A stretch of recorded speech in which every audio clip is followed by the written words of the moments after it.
I'm delighted to call to the stage our keynote panel. Very honored to have the Majority Leader, Councilmember Van Bramer, who served LIC and its adjacent neighborhoods with great success since 2009, and last year was elected Majority Leader and co-chair of the budget negotiating team, and he's also the chair of the Committee on Cultural Affairs. He's been a great champion of the partnership and Long Island City, and a fantastic supporter. Thank you for joining us today. Bill Rudin was unfortunately called out of town unexpectedly on business, but we couldn't be more fortunate to have in his place Jennifer Hensley, Executive Director of ABNY. That great civic organization works to make New York City a better place by leveraging the diverse business community.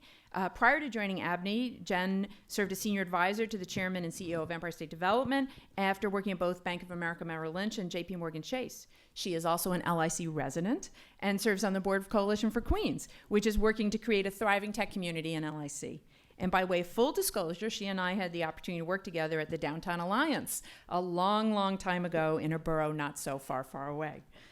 Seth Pinksy is Executive Vice President at RXR Realty, where he leads RXR's efforts to invest in emerging opportunities in the New York region. RXR is the owner of the fantastic Standard Motors Products building in LIC, one of our largest industrial buildings experiencing a terrific renaissance. Prior to RXR, Seth was director of Mayor Bloomberg's Special Initiative for Rebuilding and Resiliency and was president of NYC EDC from 2008 to 2013. Seth, I'm delighted to say, is also a board member of the LIC Partnership. And Kathy Wylde is the president and CEO of the Partnership for NYC, which works with business, government, labor, and the not-for-profit sectors to build a stronger New York with a focus on education, infrastructure, and the economy. Kathy graciously joined us last year for this kickoff panel. I'm very grateful that she's helping us get the summit off to another terrific start. So as we talked about, LIC really is a city within the city and a mixed-use neighborhood unlike any other, experiencing unprecedented growth while continuing to play essential roles in the larger city landscape. That landscape, as we mentioned, is itself changing, new patterns of living, working, transportation, economics. Meanwhile, the tax and other incentives that have been available may be undergoing their own evolution, and there is an increasing recognition that the other sectors, such as the arts, may need targeted assistance as well. So just to kick off things, and I do hope that this is a conversation amongst you all as much as a moderated discussion, where do you see LIC fitting into the larger city landscape, and what do you think are the biggest issues facing both in the near term? So I'll start with the Majority Leader. You can. Thank you very much, Liz, and good morning, everyone.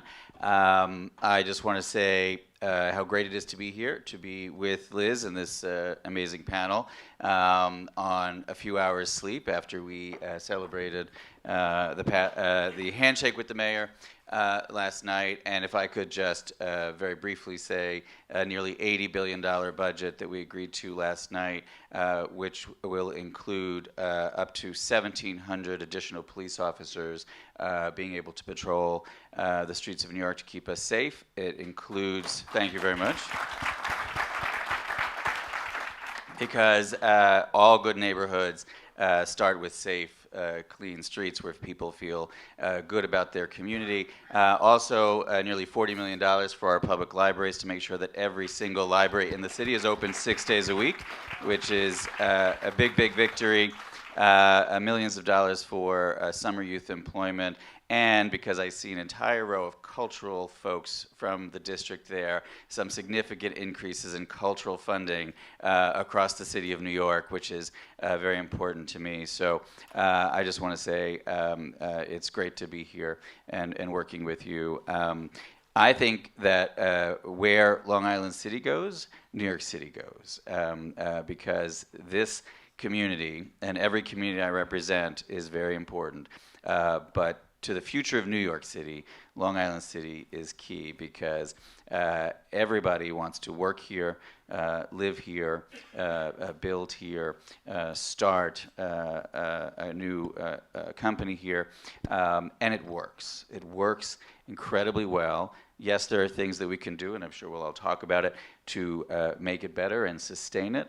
But I think we have an amazing, amazing mix. That map you showed up there is really a testament to how special and unique this place is, and I feel the envy from other council members all over the city of New York when they talk about Long Island City. They see it. from Manhattan, or they drive through it, or they come to an event here, and they say, that's incredible what's happening there. All of those buildings going up, all of those cultural institutions, that waterfront park, yes, that $30 million Stephen Hall Library that is now rising on the waterfront. These are incredible victories that signal an amazing future for this place. So I think that the success of Long Island City is absolutely key to the future of New York City, because we have the mix that's right and healthy. And if we can successfully face the challenges that you speak of, infrastructure, schools, transportation, green space among the top three, obviously affordability, and then maintaining that mix of residential, industrial, manufacturing, we are everything that New York City wants to be, and I am so excited about the future, even with the challenges. Seeing the future-oriented photo that Jesse Winter did for you there, it's exciting, and we just have to meet those challenges, but I think we will, and I think the future is very bright for Long Island City. Kathy? Thank you. I would put this in some context, because I think it's, with all the drama and excitement, and there's no question about it, Long Island City is the transformation neighborhood of this era in New York City, and there's which is something that you all should be very proud of. The fact is that this was not easy to happen. This is not a short-term event. We had 50 years where the waterfront of New York City, and particularly of Brooklyn and Queens, really deteriorated, was neglected, nothing happened, and so there was an organic community here, but it had very little support, very little investment for a long time. And yet you had the roots of development happening because you had a number of leaders, local leaders and institutions that for a long period of time thought about and worked on getting the kind of attention that Long Island City needed. And I would shout out Silver Cup, Kaufman Astoria Studios, some of those longtime institutions, obviously the Museum of the Moving Image. A lot of institutions and a lot of community leaders have spent a very long time making this happen. So now things are moving like a speed train. It's really going fast, and the question is sort of pulling the pieces together. And I think the planning effort that the partnership and the borough president have put in place is exactly what is necessary to think forward. The borough president mentioned the key industries in Queens: healthcare and transportation and retail. And I think in Long Island City is the opportunity to diversify that so that you have more the engines of the innovation economy, including advanced manufacturing. And to me, that's the most important thing to focus on going forward is, yes, you can absorb a great deal of new residential development, but on the economic development side, it's to think about the innovation economy, your contribution there, and how you can grow that economy. More than half the jobs in New York City are at companies of more than 500. So it's great to champion small business, but I remember that what you really want is business growth, and to incorporate that in your planning. Excellent. I agree with what's been said. I think to situate it a little bit in the citywide context, I think it's important to understand that, as neighborhoods throughout New York are developing and people are flocking to the city, and there's tremendous growth that we've seen over the past several years, it's important to also realize that not every neighborhood is going to be everything to everyone. And to really, as Kathy said, sort of focus on the traditions that are here, the building stock, the development that's been put in place over time, and also to really understand the connections that Long Island City has to the region. I think with the East Side access coming into Midtown Manhattan and the proximity to Grand Central, it's important to understand that Long Island City attracts a workforce that's not just from the neighborhood, it's also from the outer reaches of Queens and from Long Island. And what are those jobs and what do they look like and where is the place for them within the community on the map we saw earlier? And I think also to understand, as you think about the growth of the tech sector here, which has been so substantial, what does it look like as companies start to spin off from Cornell Tech, and you have some sort of step out spaces and other small business growth in Long Island City, but then you also have the experience of our friends at Uber who, incubated here and grew here and then moved to Manhattan. And the question I think for me is that a win for Long Island City? Is that something? Actually, they're staying. Well, oh, right. That's right. Sorry. But They're in both. But they're both. But I mean, they moved the headquarters, right? And so it's like, what is that, right? What is that relationship, and how do you service the sort of some of the jobs, and how does the rest of the city sort of connect in to the industries and the jobs and the companies that are locating here? First of all, thank you for having me. And it's always hard to go at the end of a panel of people who are answering the same question, but I'll try to give a slightly different spin. I think every so often neighborhoods in New York have their moment. And I think it, at this point, is unquestionable that a neighborhood that is having its moment today is Long Island City. And I'm very proud to have been involved in laying some of the groundwork for that with the work that the Bloomberg administration did, bringing the East River Ferry here, investing in our film and television industry, purchasing Hunters Point South from the state and developing that as a large middle-income housing development, new open space, et cetera. And I'm also proud with RXR to be investing in Long Island City with our acquisition of the Standard Motor Products building on Northern Boulevard.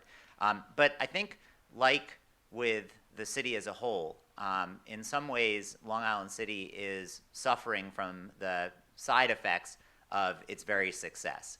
And what we're seeing here, as we're seeing this rush of development, all of the people that want to live here, all of the businesses that want to grow here, is we're seeing a supply and demand imbalance that's developing. And as a result of that, we're seeing costs going up. And I think in our political discourse citywide today, we slightly mischaracterize what this challenge is that we face. We talk about an affordable housing crisis. And housing is certainly something that's very challenging for people all over the city, and it's clearly a challenge for people who want to locate here in Long Island City. But it's not an affordable housing crisis that we face. It's a crisis of affordability.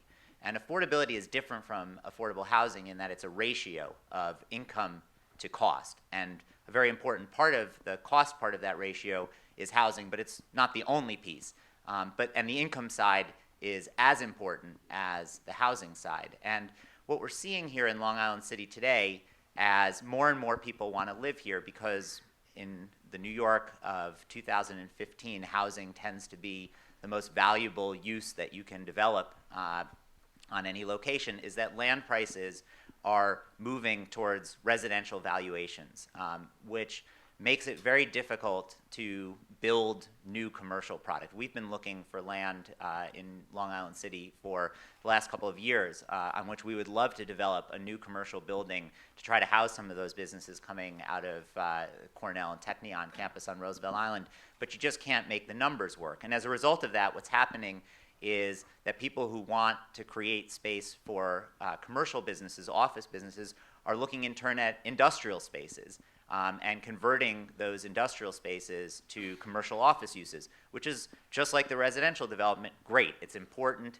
We need more housing. We need more office space in the city, but it's then displacing the industrial businesses. And what's happening to those industrial businesses in many cases is that because this phenomenon is occurring all over the city, it's impossible for them to find locations in which to operate, and either they have to leave the city or they go out of business.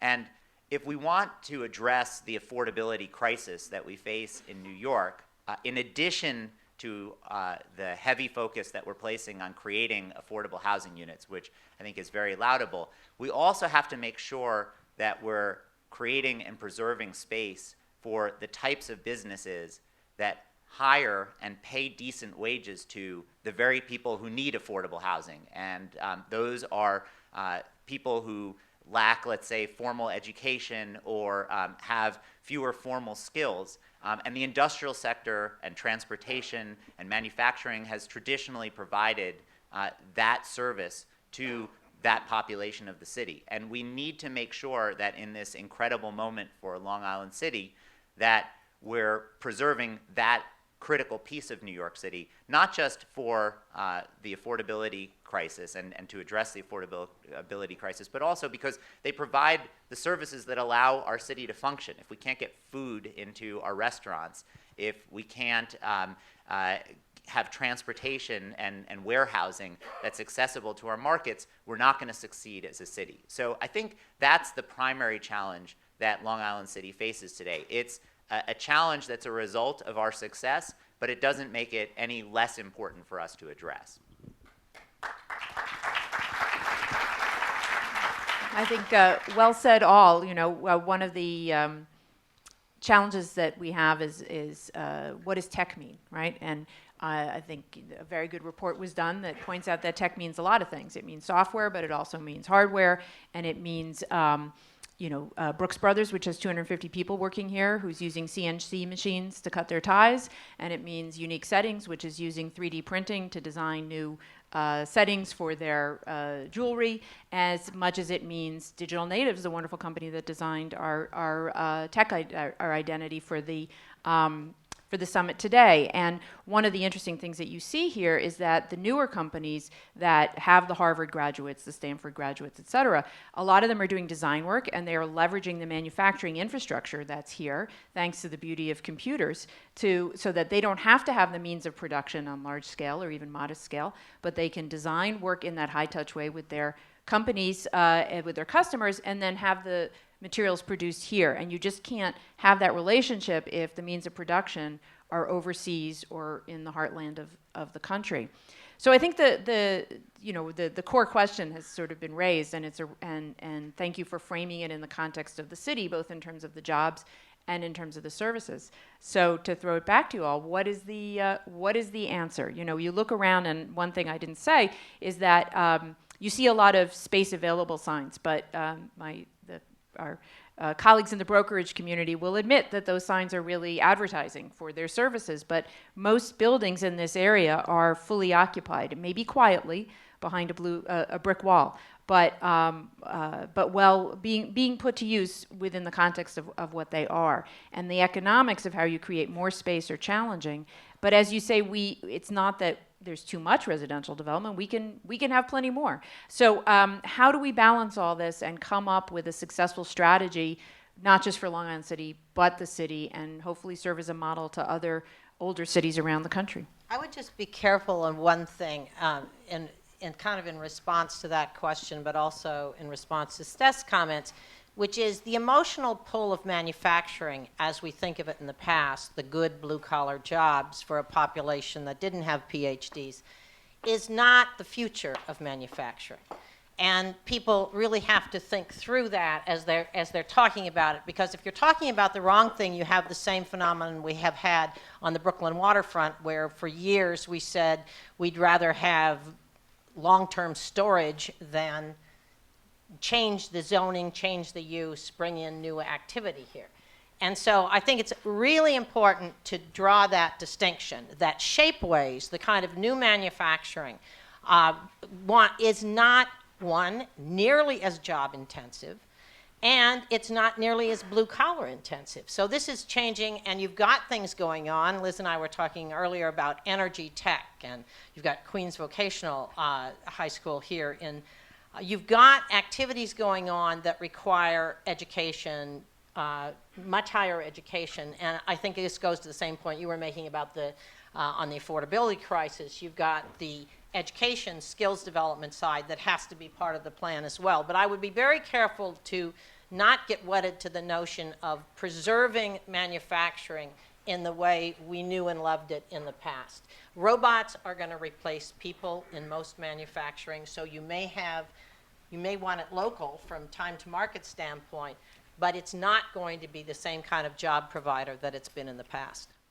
I think that's a great point, and I think also that's why what the city's been doing around workforce development is so important in terms of sort of providing access to the skills of a 21st century economy to more New Yorkers. And increasingly, tech companies have a hard time recruiting, and I know Shapeways had a hard time recruiting, I think, for some of their jobs, and partnered with LaGuardia Community College and was able to sort of develop a relationship where they could access some of those people that needed the well-paying sort of middle-class jobs of today, and we're servicing those in the modern manufacturing companies here. And I think making sure that we address those populations, but not just provide them access to jobs that used to exist, but jobs that really can serve that function for the economy going forward.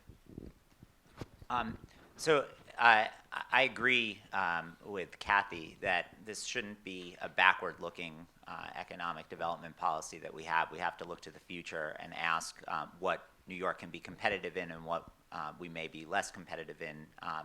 And I think that you're correct that we made a mistake for many, many years in the city, trying to leave our land empty, waiting for something to come back that never was going to come back. But at the same time, I think it's important to draw a distinction, first of all, and I don't want to just make this a discussion about the industrial sector because there's much more to talk about, but it's important to draw a distinction between pure manufacturing and the larger industrial sector, which includes things like construction, warehousing, distribution, all of which are going to be important for the foreseeable future and do provide those jobs, and also those services to the city.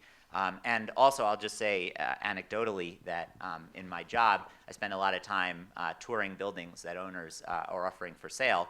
And when I go through those buildings all over Long Island City, I see carpenters, I see people assembling things at businesses that are doing quite well. And I can tell you from the pricing of the buildings that there's no way that those companies are going to be able to stay here after the buildings are sold. But I think that really, I would say two things about what the solution is. One is, I think it's important to acknowledge that it's really hard to get this right. And I'm not sure that anyone anywhere has ever figured out how, on the one hand, you make neighborhoods more desirable, you attract new populations, and you don't, in the process, increase costs and price some existing users out. So there's not a magic bullet, and I won't pretend that there is one. But I do think that zoning does play a very important role in this.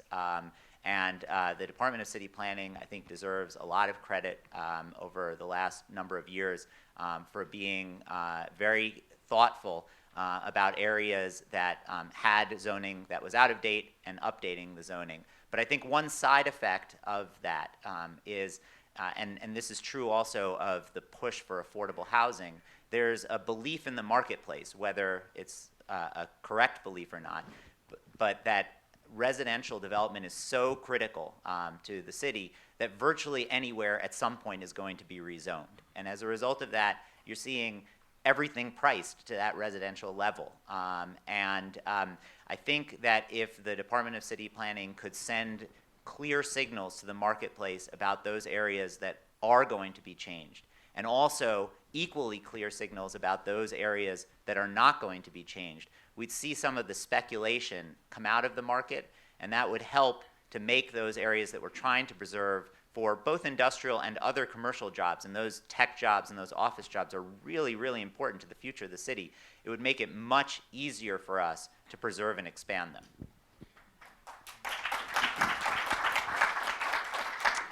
I think we should pass a microphone to John Young in the front row there from the Department of City Planning. The residential panel. I was also going to talk about the role of zoning and city planning and all this, and tell a quick story about my auto mechanic who is on the northern edge of Long Island City in Dutch Kills, and he and his brother own several lots there, several shops that their father started many years ago.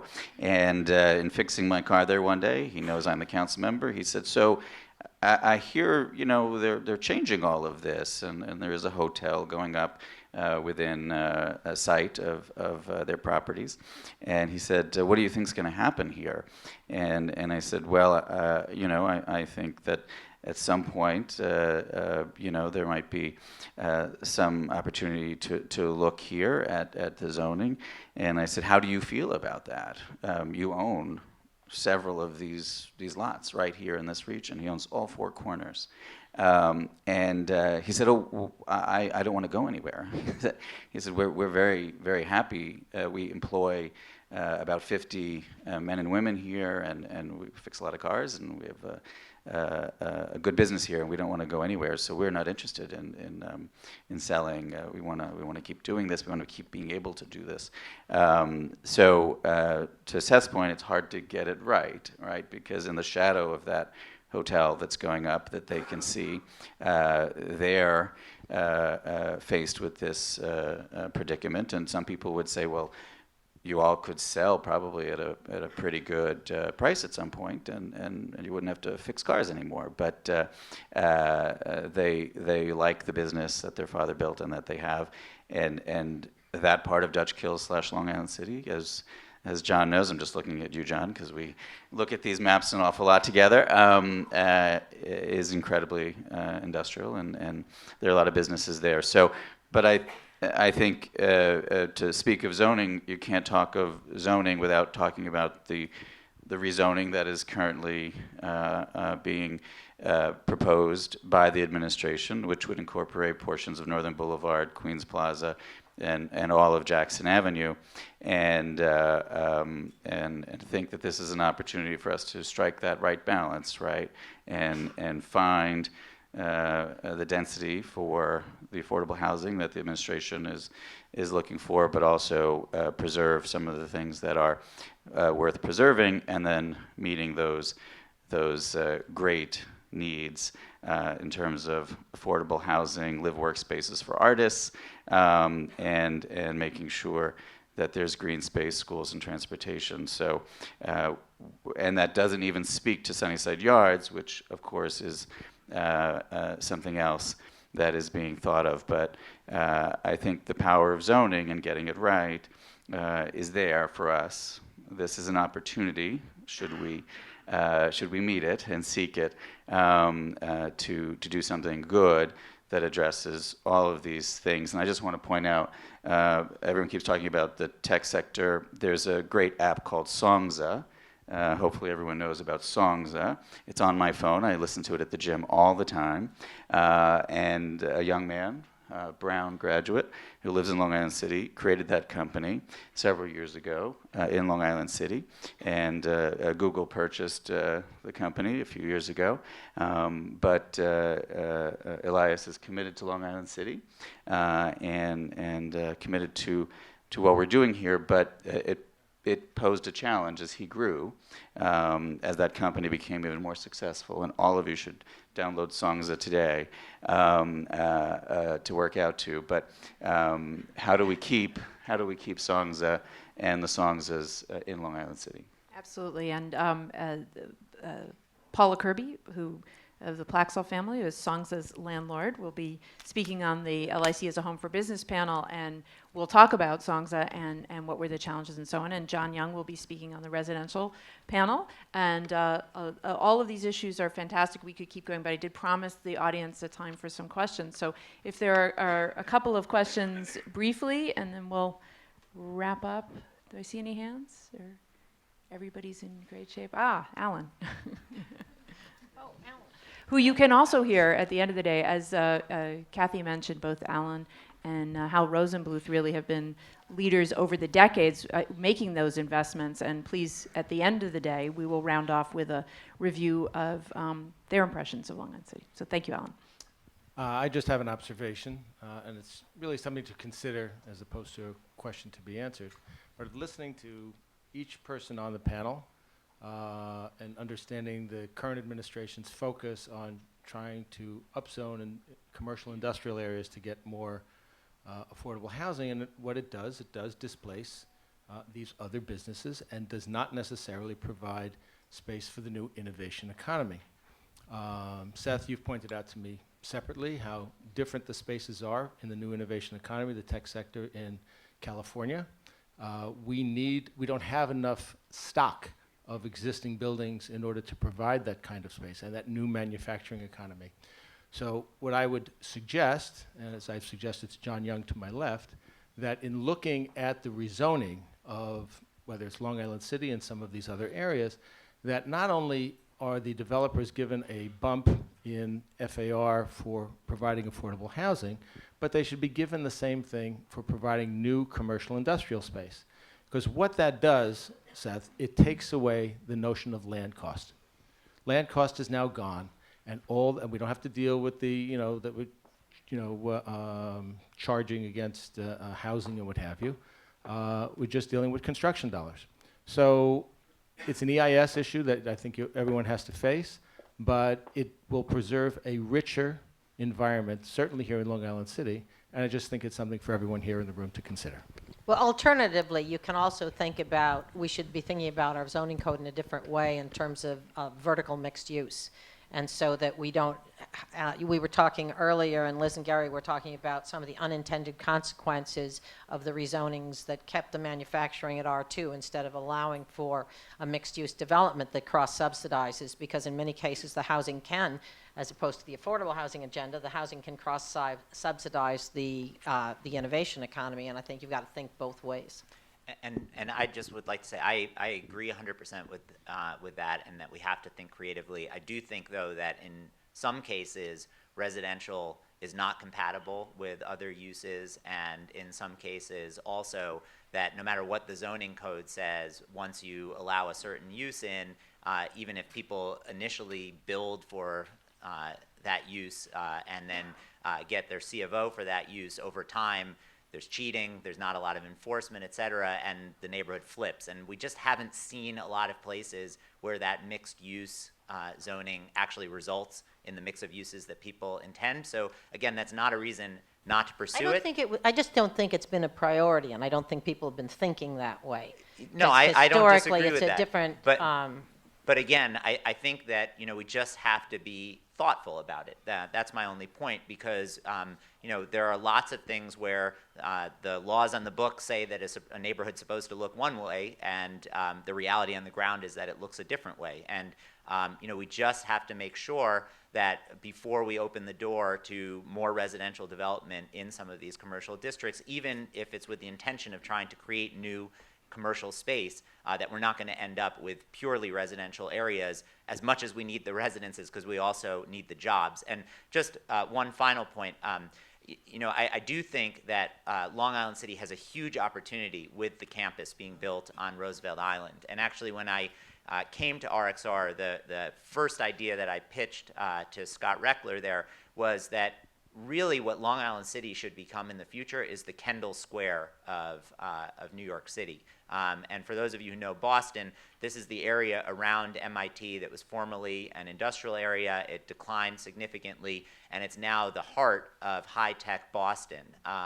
If we don't create this forward-looking space, whether it's through mixed-use zoning or any other way, that's going to accommodate the growth that we hope will come out of the Cornell and Technion campus, we're going to have missed a huge opportunity. So I do hope that when John is thinking about all the other priorities that he has, and he has a lot of them, and he does a great job, that's also something that he keeps in mind.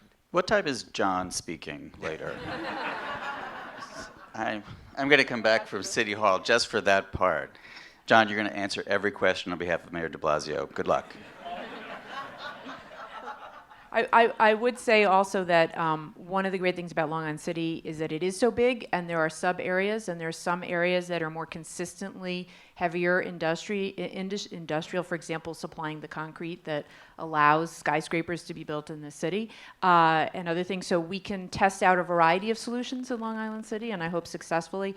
And just one last thought is that we've all talked about how a new economy, even an advanced manufacturing economy, has a different jobs to space ratio than the old economy, and yet many of the incentives that are available are all based on jobs. And so you may be occupying the same footprint of space, churning out more economic activity, and with good jobs, but not the high level of jobs that we've seen before. So I think we need to come up with new ways of measuring success from economic incentives to help the companies that we all need and want to have here. a hand raised? Sorry, who's? Okay. Very briefly, because we have to. Yes, thank you wrap up very again. much. I'm here to represent a large community of parents from Long Island City, very concerned parents, because all of us are equally very excited about developments in residential, commercial, industrial, and all the possibilities that Long Island represents for the entire New York City. Now, one thing became very concerned in recent weeks. Our only public school that we have now missed 50 kindergarten seats this year, and with 100,000 residents, or 22,000 units that are coming up in next couple of years, we have 0 public schools planned, 0 elementary, 0 middle schools planned so far. And in recent weeks, Councilman Von Bramer is helping us to put Long Island City on a capital plan. But as of today, Long Island City is not on capital plan, and for the New York City, which means we will have thousands and thousands of families and children have to move out of Long Island City. I moved here 5 years ago. We purchased condominium. I'm raising 3 children. We want to stay. The question is, can you help us put additional political pressure that Long Island City is placed now on the capital plan? Because we believe the same way Long Island City will be example for entire New York, how to live, how to have environmentally friendly and society, we also want to build this as the best area for public education. We should be able to build schools or incorporate schools in all these developments to make sure that we don't have 32 children in a class. We should have 15 children in a class for Okay, every I think the council member single wants to answer your family. question. Yep. And Thanks. it will So- also be, thank you. So let me answer the question. Obviously, we've been working very hard on this issue, and you know that we were able to complete and build 2 new school buildings that opened 3 years ago, and they're very good schools, right? PSIS 78, Hunters Point Middle School, the Academy for Film and Television Studies, in addition to our District 75 school in the larger building. And the issue that you point out is correct and is a good one. And as you know, when we had the 50 seat shortage, I went to the mayor's office and we got that corrected, and every child will be able to go to kindergarten next year. And then we had the town hall meeting at which we had the DOE come and speak to the future. So I have met with Lorraine Grillo, the president of the School Construction Authority. We've met with the chancellor. We've met with the mayor's office. I am very, very confident that very, very soon we're going to have some good news on new schools being built in Long Island City, and certainly going forward with the rezoning and any other big plans. There are multiple sites, multiple school possibilities that are actively being discussed. I'm very confident that we're going to have very, very good news. We're going to have multiple schools, elementary, middle, built in Long Island City very, very soon. And then, of course, there is the shorter-term issue with the upper grades at IS 78 that we're continuing to work on. So rest assured that schools and education and the future of the children of Long Island City is my #1 priority. I know it's yours and other parents. And together we're going to do this, and we're going to keep every family, including yours, in Long Island City for the future, because it's exciting to talk about all of the jobs and the industries and the future of Long Island City, but nothing happens unless you and your children are happy and stay here. So as we've said, it's all intertwined. And so please, this is why we have a whole summit and not just a panel. I want to thank our panel tremendously. You've put all the issues in context and raised the issues that we need to discuss further during the day. This schedule is in your program.